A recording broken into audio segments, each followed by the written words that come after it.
دوستو السلام علیکم، آداب۔ میں جاوید جمال الدین اردو اخبارات کی جھلکیاں لے کے حاضر خدمت ہوں۔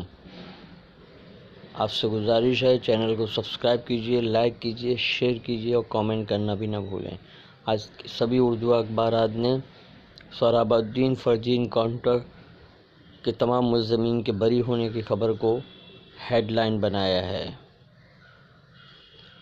کیا سہراب الدین نے خود ہی اپنے آپ کو قتل کر لیا تھا؟ مہاراشٹر کانگریس کے صدر اشوک چوہان نے سوال کیا ہے۔ نواب ملک اور ابو عاصم اعظمی کے ذریعے بھی سوال اٹھایا گیا ہے۔ روزنامہ راشٹریہ سہارا نے انکاؤنٹر کے ملزمین بری کے عنوان سے اداریہ تحریر کیا ہے، جس میں اس بات پر افسوس کیا گیا ہے کہ اتنا عرصہ گزر جانے کے باوجود سی بی آئی اور دیگر ایجنسیوں نے اس کیس کو کمزور رکھا ہے۔ خسرہ اور روبیلا کا ٹیکہ ہر بچے کو لگانا انتہائی ضروری۔ احتیاطی اقدامات حکومت کی ذمہ داری۔ اسلام جم خانہ میں منعقدہ اجلاس میں مسلم معززین کا وزیر صحت سے مطالبہ۔ اسلام جم خانہ میں افواہوں کے بعد اس طرح کا جلسہ منعقد کیا گیا تھا۔ مظلوم انصاری امتیاز کے تمام 8 قاتلوں کو عمر قید۔ 18 اور 11 سالہ تاجروں کو ہجومی تشدد کے دوران بری طرح سے زد کرنے کے بعد ٹرک سے لگا کر پھانسی دے دی گئی تھی۔ اس سلسلے میں موب لنچنگ کے ان تمام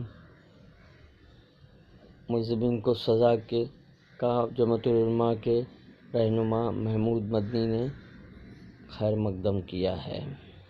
روزنامہ اردو ٹائمز میں فاروق انصاری نے ایک خصوصی مضمون تحریر کیا ہے، جس کا عنوان ہے رافیل سرحد پر لڑنے والے جنگی جہاز کے لیے شہروں میں سیاسی جنگ۔ انہوں نے کہا کہ کانگریس بدعنوانی کا الزام لگا رہی ہے اور بی جے پی اس کی تردید کر رہی ہے۔ کمپیوٹروں کی نگرانی پر اویسی کا بیان۔ اپوزیشن کے آخر حکومت ہر نظر رکھنا چاہتی ہے۔ اویسی نے کہا کہ اب سمجھ میں آیا گھر گھر مودی کا مطلب۔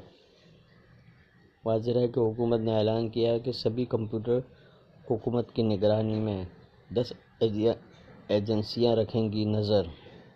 اس کے بعد کافی واویلا مچ گیا ہے۔ اس بارے میں بھی کانگریس پر مودی حکومت نے الزام لگایا کہ یہ ان کا تیار کردہ قانون ہے۔ بینک کے ملازمین کی بے مدت ہڑتال۔ 8 جنوری سے سبھی ڈپو میں کام بند۔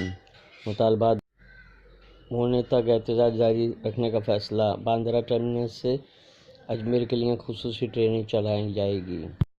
روزنامہ اردو ٹائمز نے ایک قانون دو فیصلے کے عنوان سے اداریہ تحریر کیا ہے، جس میں کہا گیا ہے کہ جھارکھنڈ میں 8 ملزموں کو عمر قید کی سزا سنائی گئی ہے، جبکہ 22 ملزمین کو بعزت بری کر دیا گیا ہے، جو کہ ایک افسوس۔ بنگال میں بی جے پی کی رتھ یاترا پر پھر روک۔ کولکتہ ہائی کورٹ کی ڈویژنل بینچ نے ایک رکنی بینچ کے فیصلے کو کالعدم قرار دیا، جس کے بعد بی جے پی نے سخت رویہ اختیار کیا ہے۔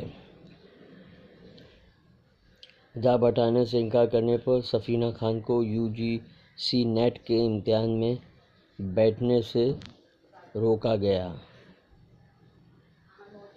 یہ خبر پنجی کی ہے، جس میں 21 سال کی ایک مسلم امیدوار کے ساتھ یہ سلوک کیا گیا۔ بیڑ میں پیچ سڑک پر سالے نے بہنوئی کو قتل کر دیا۔ بہن کی لو میرج سے ناراض تھا۔ آنر کلنگ کا معاملہ۔